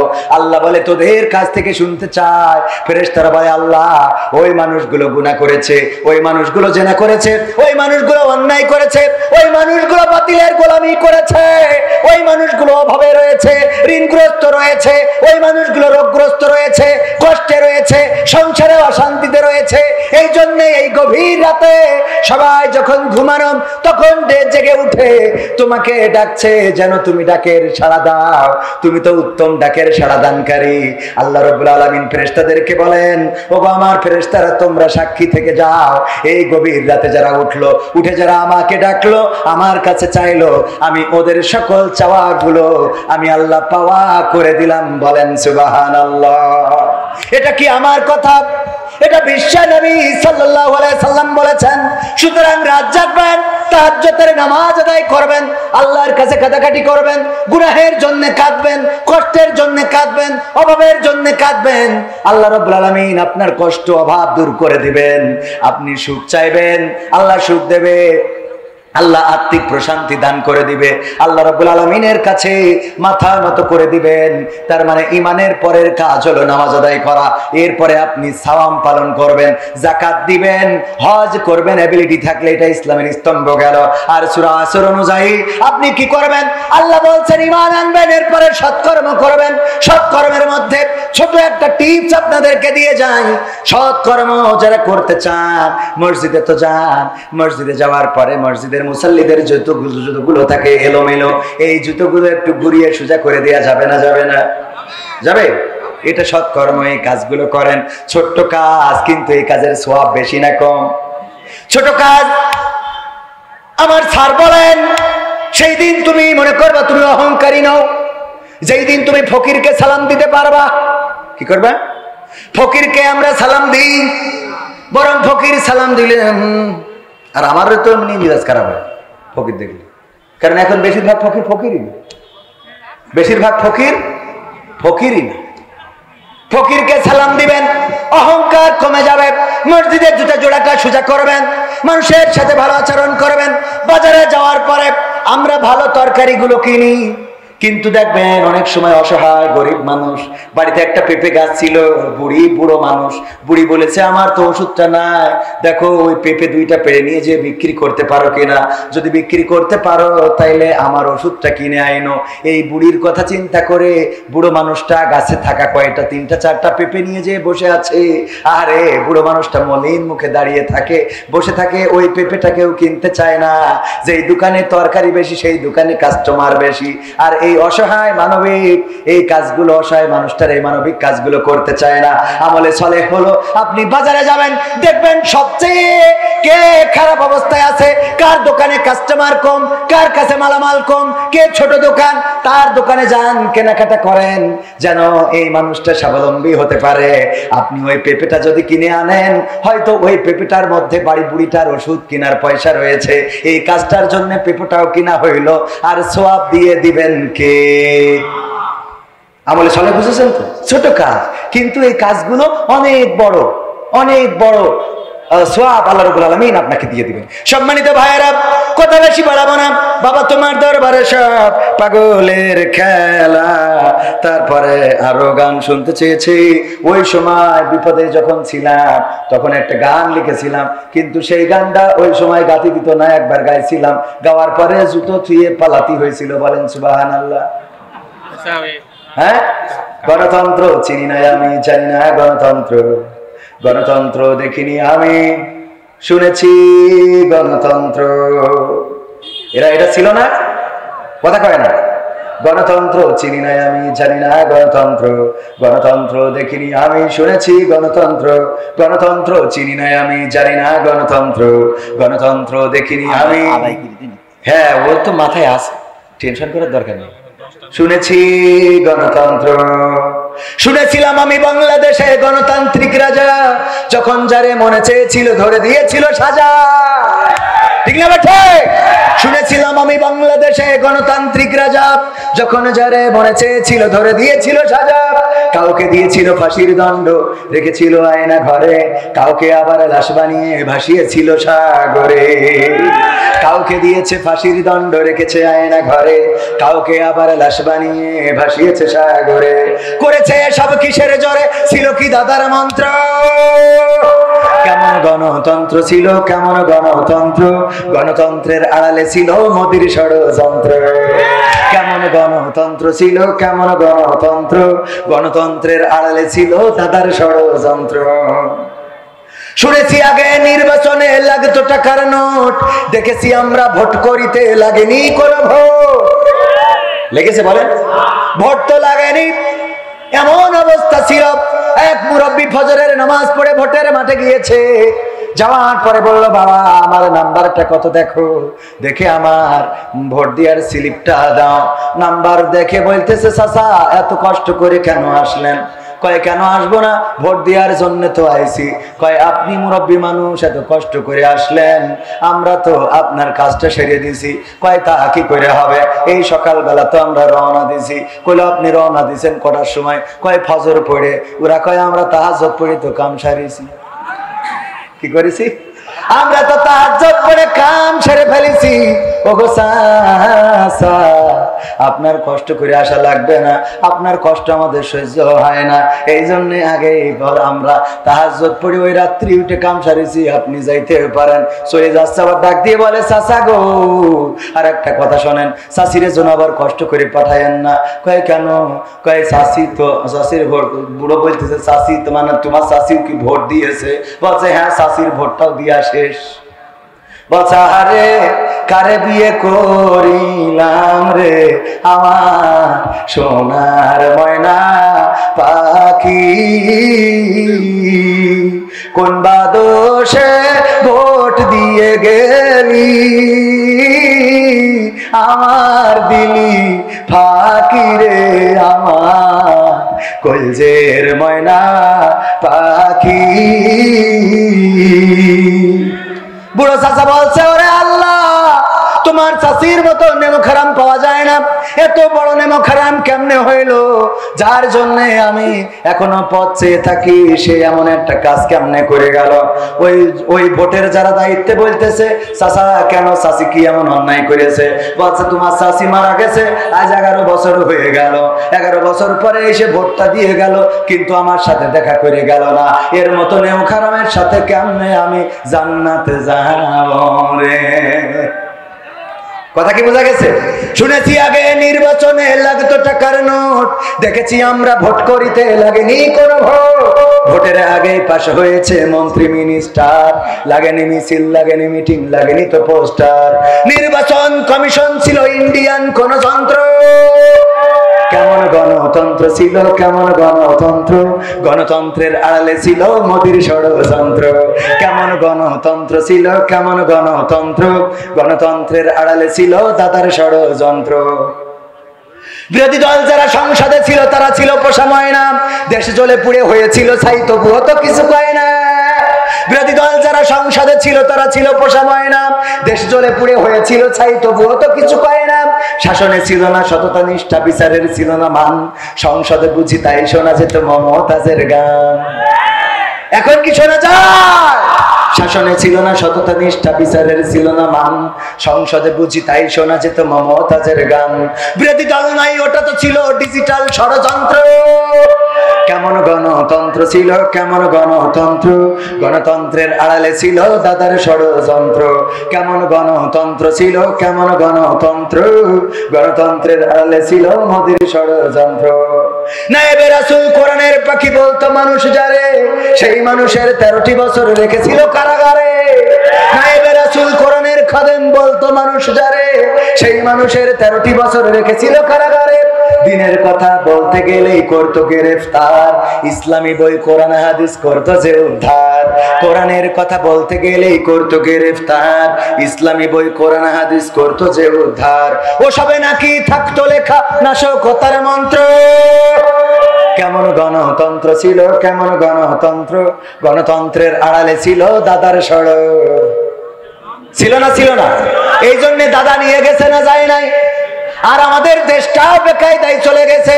এমপিরা সব কোথায় গেল, মন্ত্রীরা সব কোথায় গেল, কোথায় কাদের কাকা, তাদের ছাড়া দেশটা এখন লাগে ফাঁকা ফাঁকা। পালাবো না, পালাবে না, পালাবে না, যাই না তবু দেখা, পালাবে না, পালাবে না, যাই না তবু দেখা। তাদের ছাড়া দেশটা এখন লাগে ফাঁকা ফাঁকা, ওদের ছাড়া দেশটা এখন লাগে ফাঁকা ফাঁকা। আইন মন্ত্রী আটকে গেছে আইনেরই ফাঁকে, দাড়ি ছাড়া দরবেশেরও ভণ্ড ভণ্ড লাগে। আইন মন্ত্রী আটকে গেছে আইনেরই ফাঁকে, দাড়ি ছাড়া দরবেশের ভণ্ড ভণ্ড লাগে। শুনছি কত নেতা নেত্রী খাইতেছে ভাই ডান্ডা, বিচারপতি কালামানিকের ফাটিয়েছে আন্ডা। পলকের ঝলক গেল, পলক সড়কেরও ঝলক গেল থামিয়ে নেটের চাকা, তাদের ছাড়া দেশটা এখন লাগে ফাঁকা ফাঁকা, ওদের ছাড়া দেশটা এখন লাগে ফাঁকা ফাঁকা। কই গেল সেই সংসদেতে মমতাজের গান, কোথায় গেল হযরত বলা স্বামী মুসলমান? কই গেল সেই সংসদেতে মমতাজের গান, কোথায় গেল হযরত বলা স্বামী ওসমান? ইনু মেনন দীপু মনি আছে কারাগারে, বাপ করিলেও পাপ কখনো ছাড়ে কি আর তারে? কোথায় গেল স্পিকারের, কোথায় গেল স্পিকারের দৃষ্টি আঁকা বাঁকা, তাদের ছাড়া দেশটা এখন লাগে ফাঁকা ফাঁকা, ওদের ছাড়া দেশটা এখন লাগে ফাঁকা ফাঁকা। কোথায় গেল ব্যারিস্টার, কোথায় গেল আরাফাত আর ব্যারিস্টার সুমন? কথা বলার সময় তারা করেনি ওজন, মুরগি কবির খাইছে ধরা, জাফর কোথায় আছে? গোপনে কি সেও গেছে মোদি দাদুর কাছে? কোথায় গেল সালমের, কোথায় গেল সালমের কাড়ি কাড়ি টাকা, তাদের ছাড়া দেশটা এখন লাগে ফাঁকা। লাগে না, লাগে না? ওগো আমার ভাইয়েরা, সময় বড় অল্প, আমার তো 2 ঘন্টা এমনি পাষাণ ভাঙতে ভাঙতে চলে যায়। যেহেতু লেখালেখি করতেছে, লেখেন যত মন চায়। ভাইরা আমার, আমার জাহাঙ্গীর স্যার যত মন চাই লিখুক, কারণ লেখাপড়া করে স্যার হয়েছে, লিখবে না কেন? ঠিক না ঠিক? আপনি লিখতে থাকেন, সারা রাত লেখেন, কোনো অসুবিধা নেই। আমাদের কাজ আমরা করি, রাজি আছেন না নাই? আমার সাথে আপনারা একসাথে আছেন না নাই? কারা কারা আমার সাথে ঐক্যবদ্ধ দেখি? ঐক্যবদ্ধ? লিল্লাহি তাকবীর, আল কোরআনের আলো, আল হাদিসের আলো, আমার নেতা তোমার নেতা, নারায়ে তাকবীর। আমার সাথে কেন থাকবেন? কারণ আমি যতক্ষণ পর্যন্ত আল্লাহ তার রাসূলের কথা বলবো ততক্ষণ পর্যন্ত থাকার দরকার আছে না নাই? কিন্তু যখন এর বাইরে বলবো তখন কি থাকা যাবে? থাকা যাবে? এখন যদি আমি আপনাদের বলি, ভাইয়েরা আমার, আমি একটা মনিরামপুরে একটা সিনেমা হল বানাবো, একটু টাকার দরকার, বলেন দেবেন নাকি কেউ? দেবেন কেউ? কিন্তু যদি বলি এই মাহফিলি টাকা লাগবে, দিতে রাজি আছেন না নাই? রাজি আছেন না নাই? কারণ আমি খারাপ জিনিসের জন্য যদি চাই, দিয়া যাবে? বলেন দিয়া যাবে?